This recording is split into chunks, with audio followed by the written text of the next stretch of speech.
Tonight, there are a lot of unanswered questions in what Zander Zephier's family says was a deadly shooting late last month on the Yankton Reservation in south central South Dakota. The 23-year-old Zephier had been on the run from the law. Now his loved ones, along with Yankton Sioux tribal leadership, want answers. In tonight's Eye on Kelloland investigation, Dan Santella brings us their concerns about a deadly incident that still has key issues unresolved.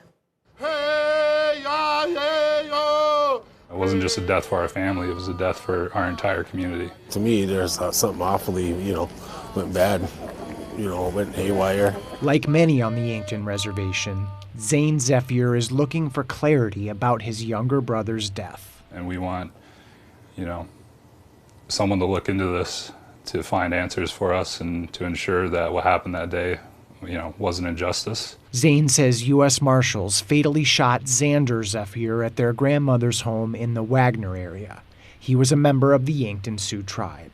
That's a huge loss. My whole motivation in life has been to, show my little brother and sister that, there's a better life ahead than the life we grew up in. And yeah, so to lose him was a big part of me. From this surveillance camera, you can only see what happened outside the home on November 27th. Neither the U.S. Marshals Service nor the FBI are commenting on what happened inside. It is unknown if Zander was armed. It is also unknown if he made any movement or threat toward a marshal. Yeah, he went on the run. He was on the run for months, and, they had raided my grandmother's home multiple times. Zander's criminal history includes assault and grand theft convictions. Court papers also say he headbutted a deputy in late June in Lake Andes. In mid-July, court papers say a judge gave Zander permission to leave jail for his uncle's funeral. Court papers say Zander never returned to the Charles Mix County Jail once the furlough to attend that funeral was done.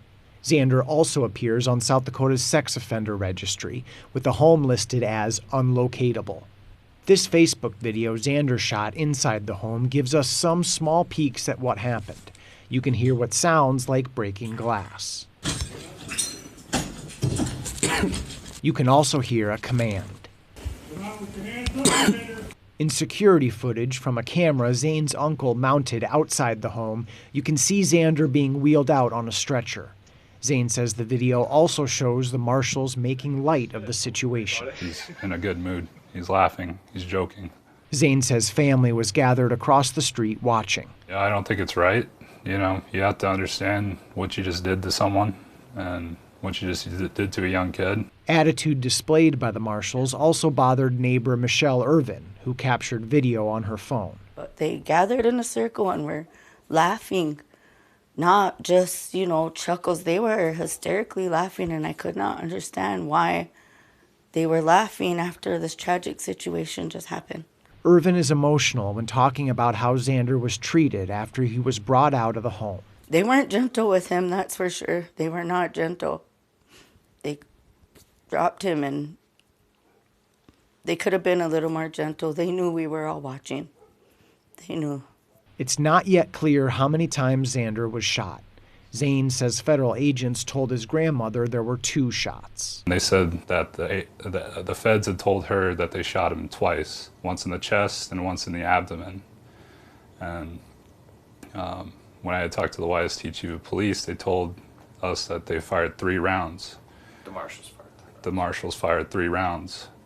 That was their official report to them. This, Zane says, also differs from what a funeral director who saw his brother's body told him. He's also the coroner, and he told me that Zander had more than 2 bullet wounds. There was 4, possibly 5, including one on top of the head and possibly one in the back. But he's not going to be able to confirm anything until he sees the autopsy results for himself. Zane says this document left at his grandmother's home lists a knife, shell casings, and a bullet among items seized by the federal government. The list does not specify if the knife was in Zander's possession or what role it may have played. Jason Cook, who is the Yankton Sioux Tribe's vice chairman, does not believe Zander was armed with any weapon.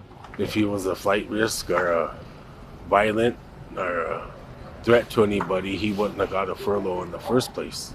So why would he, and yeah, maybe he did not return, but he got a furlough. Cook spoke at this recent candlelight vigil outside the home where Zander was shot. I want justice for him. I want people, the higher up people, to do something. I want them to stand up for us and fight for us, because this was wrong. This is something that shouldn't have happened. It was really cold, but it was a little healing. Now the hope is for clarity too. I hope that we get answers, and we get an understanding of why they did the things they did.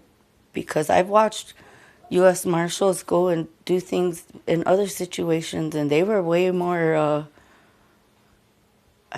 delicate. They didn't come in like this. We'd like to see the videos of everything. And We want to see that, and we want to see the autopsy. I'd like to know what their story is. So I hope that they can give answers to the family. I reached out to the U.S. Marshals Service for this investigation. A deputy chief for the Office of Public Affairs responded, saying in an email, quote, "We are not able to comment on cases that are under investigation." He then referred me to the FBI, saying they are investigating. I reached out to the FBI's Minneapolis office, which covers South Dakota. A public affairs specialist replied that no information was available. I've also requested Zander's death certificate, which could provide information about his final moments, but that is not yet available. With KELOLAND Investigates, I'm Dan Santella.